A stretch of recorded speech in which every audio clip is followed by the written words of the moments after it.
Welcome to the voice of St. Anthony Parish from Allston, Massachusetts, right here on WROL 950 AM 100.3 FM. And you can also hear us at CatholicAudiomedia.com. That's CatholicAudiomedia.com. You can check out our website, check out the archives of the show. You can spread the word and let people know that you're listening to this program. We're going to actually have a rather controversial topic today, but you'll see how it actually falls into the mission of what we do probably tomorrow. And so you may want to invite other people to listen to the program and what we have to say. So anyway, yesterday I talked to you about June. Many people are promoting the Sacred Heart devotion during this month. Now, one of the reasons why they're promoting it is because in the secular world, this is called Pride Month. So let's have a little history of how that happened, and then we can kind of put the two together. Pride Month actually comes from originally Pride Day, and Pride Day comes from a riot. Now, let's start there. You probably know it is related to, there are various names to use, the gay community, the LGBT community, the same-sex attracted community. I'm just going to use the LGBT community just because there are people listening from all different backgrounds, and that seems to be one that most people understand who I'm referring to when I say that. So that's the term I'm going to use. The way this works is in 1969, there was a riot. Now, let's give a little history. Back in the 60s, you had the civil rights legislation, but there were a lot of demonstrations and people fighting against it, believe it or not. Remember, the 60s almost began with, it's a couple of years after the beginning of the decade, but almost began with the governor of Alabama, who was the Democratic governor of Alabama, a man by the name of George Wallace, who stood in front of a school door to prevent people from coming to school because they were black and he didn't want to integrate the schools. And I mean, we look at that today and say that's barbaric, but that's how the 60s began. And there were these intense demonstrations to bring civil rights legislation. You have to remember, we're still living in a time where we're literally in restaurants that they didn't serve black people. They had to go to a different restaurant if they were going to be served. And there's a funny story in a sense. There was a black activist, I forget his name, but a black activist who, and he was a comedian at one time. And he was in a restaurant and they said, he was black, or black after, as I said. And they said, sir, we don't serve black people here. And he said, well, that's okay. I don't eat black people. So it was a good response. And his way of fighting back, because he was a comedian, his way of fighting back. But do you believe that? You have to realize the 60s began with what is known as Jim Crow legislation, and it was during the 60s it comes to an end. And don't forget, I learned this, and then I actually wrote a story about it.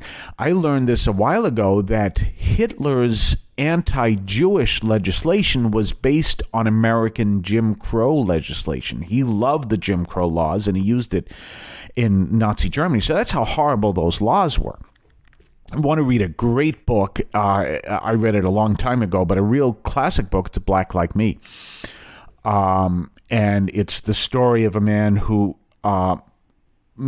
is white, who goes through a special tanning process so that he can write what it's like to be a black person in the American South from a first-person perspective. Very powerful, very eye-opening, and I recommended reading.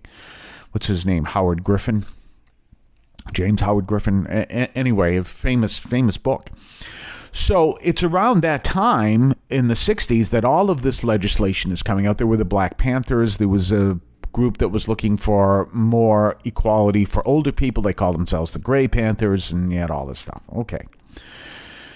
So in the midst of this, in 1969, remember 1968 was a very violent year. It was the death of Martin Luther King, and it was the death of Robert Kennedy.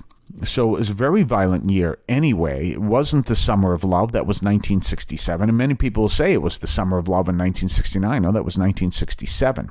69, you had the Manson murders as well during 69. It's later on in the summer from the riot that starts Pride Month.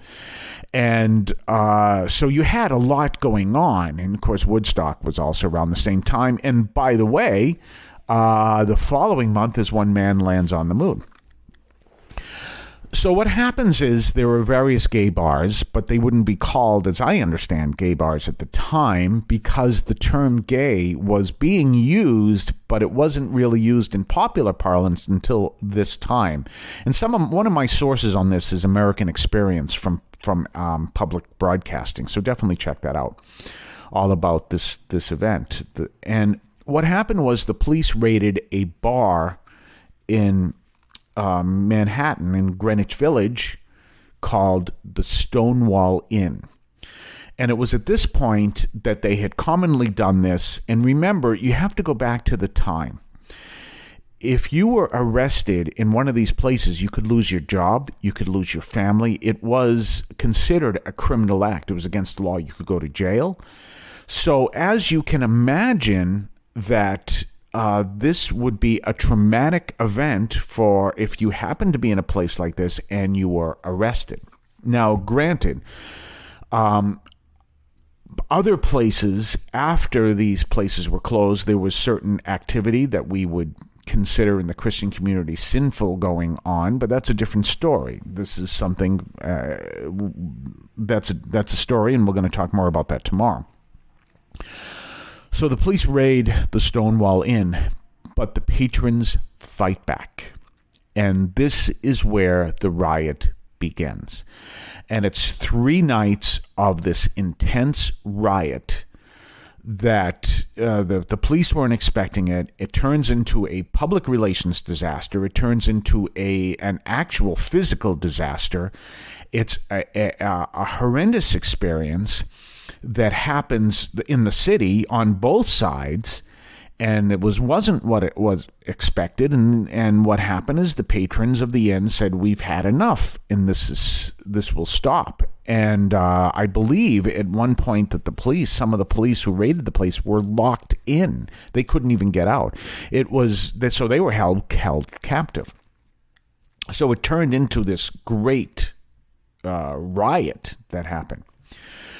Well, finally, everything starts to settle down. And the following Sunday, these people who are patrons decide to stage a march to say they've had enough.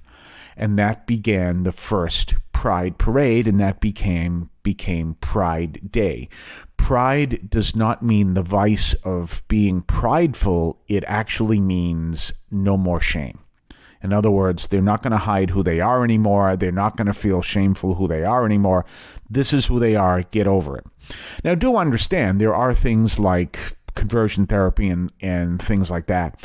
Never been shown to be effective. And even if they were, people don't understand this, even if they were, all those forms of behavioral change, Alcoholics Anonymous and even Narcotics Anonymous, and all those programs at best, from what I've read, at best are only 33% effective. So even if people were to say that conversion therapy is successful, it's not 100% successful. I'm sure there is a success rate in that, but even at best it would be 33% because that's across the board. So what do you do with the other 66%? Of any of these groups? And this is what you've got to understand. At best, it's 33% effective. So it's not effective in the long run for a larger population. So this is where this Pride Day comes, and then over time it turned into Pride Month, and June is often considered Pride Month. But basically it said, we're done with being treated like this, just like every other group had done, and said, we've had enough. And that's where it began. Now, why do I tell this story on a Catholic program? Well, we're going to discuss that tomorrow, because what happened is these two concepts of our Catholic faith teaching who Jesus is and the concept of the ideas behind Pride Month clashed. And they clashed pretty seriously on Twitter about 2 years ago. Was it two? Maybe it was before. It was the Pride Month before COVID. Became a major story, and we're going to talk about that tomorrow. And then we're going to have an understanding of what this all comes to look at. But that's the reason why on this week I looked at Sacred Heart Devotion yesterday, the whole origin of the Pride Month today, and then tomorrow we're going to look at how those two go together. You can say, well, how do those two go together? Well, tune in tomorrow and I'll explain.